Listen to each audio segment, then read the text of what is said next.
Encountering the coldness. If you ever have any kind of infraction or conflict with a person, and of course we will use the term narcissist. Now, identifying a narcissist, I mean, they have to basically sell themselves expensively when they're cheap. And the cheapness of a narcissist are usually the cold heart. See, for a person not to ever be governed by, or even when they lose or they give up conscience at any point in their life, or even their lifestyle, or even the past, they basically give up a whole lot. Now, the heart becomes slowly hardened. Now, a hard heart is basically like, how can I put it? You have stone, and when it gets to the point of stone, or it gets to the point where you have rain that doesn't fall anymore on mud, it begins to become hard gravel or hard mud. And you can't really get through it too much. And if rain falls in mud after a certain time, the mud becomes more muddier. So you step into it, you're stepping into a whole lot of dirty situations. Now, the coldness that will happen when you have had some kind of a back and forth, an interaction with a narcissist, you are guaranteed to experience the coldness. It's like we can go from summer to winter instantly. Just as there are four seasons to the very world we live in, some places, of course, but I'm just talking in general, is that we can also experience the seasons of people in our lives. And some people choose to stay within the cold. They actually are very used to it. That's why they wear so many garments. That's why they cover up so well. To understand the person who has now drifted into the dark and hard place, they have given up the ability to be of fresh water. The muddiness, the filth, the dirt, the slime that makes up the stone, that makes up the hardness, it all comes down to drought.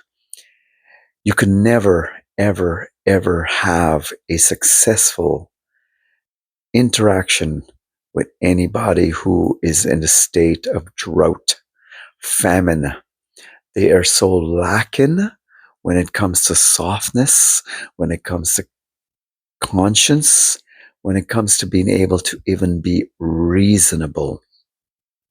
In any kind of given situation you will have with such a person, the telltale sign to know that you'll never, ever have a successful relationship with a cold person is you pay attention to them at the beginning, because they even shock comes through their face.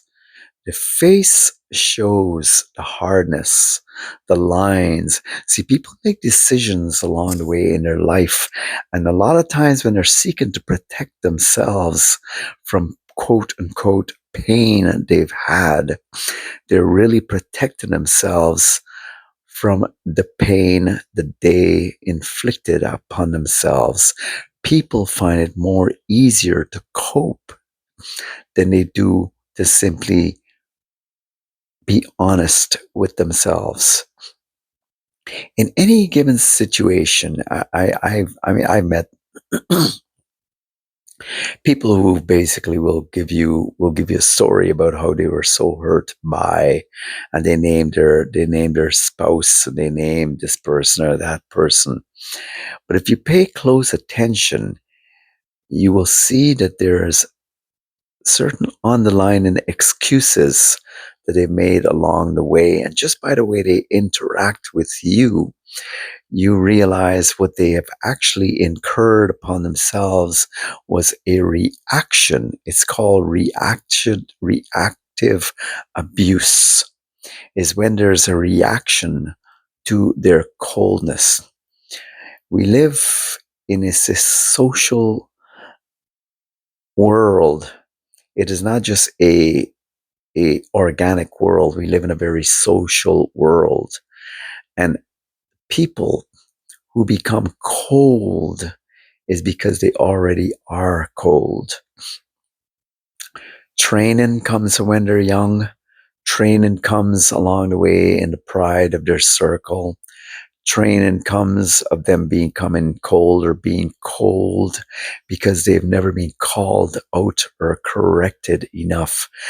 And I'll just end with this. The bottom line, it comes down to one thing alone: pride. The Bible says pride comes before a fall. I know this one thing, that wherever they are falling into, the mud keeps on increasing in their life and it keeps on coming up because there's never ever a resolution to the filth of their heart. And the only way you can ever really cope with the coldness is to not start the conversation with a cold person. Have a good day and do like and subscribe. Thank you.